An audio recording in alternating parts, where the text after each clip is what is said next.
राधे कृष्णा भक्तों, आपका मेरे चैनल पे स्वागत है। आज मैं आपके लिए सूर्यदेव की कहानी लेकर आई हूँ। अगर आपको मेरी कहानी पसंद आए तो मेरे चैनल को सब्सक्राइब करें, लाइक करें और वीडियो को ज्यादा से ज्यादा शेयर करें। एक बुढ़िया थी। उसका नियम था कि वह हर रविवार को सवेरे ही स्नान आदि कर घर को गोबर से लीप कर फिर भोजन तैयार कर भगवान को भोग लगाकर स्वयं भोजन करती थी। ऐसा व्रत करने से उसका घर अनेक प्रकार के धन धान्य से पूर्ण था। श्री हरि की कृपा से घर में किसी प्रकार का विघ्न या दुख नहीं था। सब प्रकार से घर में आनंद रहता था। इस तरह कुछ दिन बीत जाने पर उसकी एक पड़ोसन, जिसकी गाय का गोबर वह बुढ़िया लाया करती थी, विचार करने लगी कि ये बुढ़िया रोज मेरी गाय का गोबर ले जाती है, इसलिए उसने अपनी गाय को घर के भीतर बांधने लग गई। बुढ़िया को गोबर न मिलने से रविवार के दिन वह अपने घर को न लीप सकी, इसलिए न तो उसने भोजन बनाया, न भगवान को भोग लगाया तथा स्वयं भी उसने भोजन नहीं किया। इस प्रकार उसने निराहार व्रत किया। रात्रि हो गई, वह भूखी सो गई। रात्रि में सूर्यदेव ने उसे स्वप्न दिया और भोजन न बनाने तथा लगाने का कारण पूछा। बुढ़िया ने गोबर न मिलने का कारण सुनाया। तब सूर्यदेव ने कहा कि माता, हम तुमको ऐसी गाय देते हैं जिससे सभी इच्छाएं पूर्ण होती है, क्योंकि तुम हमेशा रविवार को गाय के गोबर से घर को लीपकर भोजन बनाकर मेरा भोग लगाकर खुद भोजन करती हो। इससे मैं खुश होकर तुमको वरदान देता हूँ। निर्धन को धन और बाज स्त्रियों को पुत्र देकर दुखों को दूर करता हूँ तथा अंत में मोक्ष देता हूँ।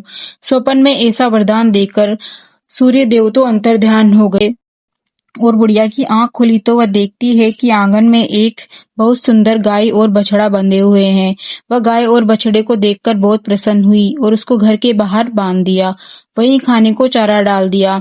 जब उसकी पड़ोसन बुढ़िया ने घर के बाहर एक अति सुंदर गाय और बछड़े को देखा तो वह जलन के कारण उसका हृदय जल उठा और उसने देखा कि गाय ने सोने का गोबर किया है, तो वह उस गाय का गोबर ले गई और अपनी गाय का गोबर उसकी जगह पर रख गई।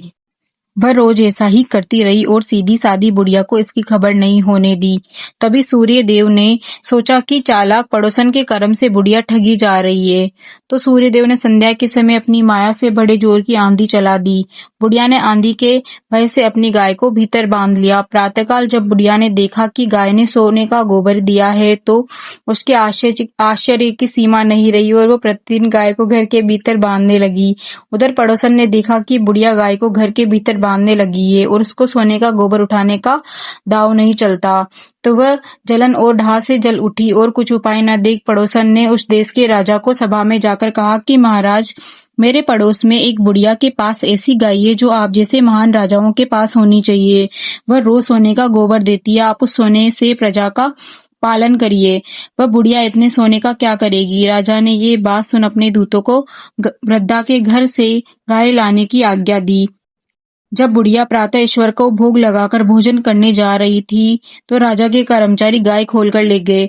बुढ़िया काफी रोई चिल्लाई, किंतु कर्मचारियों के समक्ष कोई क्या ही कहता। उस दिन बुढ़िया गाय के वियोग में भोजन न खा सकी और रात भर रो रोकर सूर्यदेव से गाय को पुनः पाने के लिए प्रार्थना करती रही। उधर राजा गाय को देखकर बहुत प्रसन्न हुआ, लेकिन सुबह जैसे ही वह उठा, सारा महल गोबर से भरा दिखाई देने लगा। राजा ये देखकर घबरा गया। सूर्यदेव ने रात्रि को राजा को सपन में कहा कि हे राजा, गाय वृद्धा को लौटाने में तेरा भला है। उसके रविवार के व्रत से प्रसन्न होकर मैंने उसे गाय दी है। प्रातः होते ही राजा ने वृद्धा को बुलाकर बहुत से धन के साथ सम्मान सहित गाय बछड़ा लौटा दिया। उसकी पड़ोसन को बुलाकर उचित दंड दिया। इतना करने के बाद राजा के महल से गंदगी दूर हुई। उसी दिन से राजा ने नगरवासियों को आदेश दिया कि राज्य की समस्त तथा अपनी समस्त मनोकामनाओं की पूर्ति के लिए रविवार का व्रत रखा करो।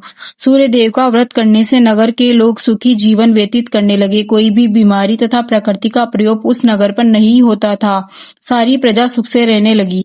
जैसे सूर्यदेव ने उस बुढ़िया का भला किया, वैसे ही सभी का भला करे। कहानी सुनने वाले, हुकारे भरने वाले और कहानी कहने वालों का भला करे। दोस्तों, अगर आपको मेरी वीडियो पसंद आई तो इस वीडियो को सब्सक्राइब करना ना भूले। चलो मिलते हैं अगले वीडियो में नई कहानी के साथ।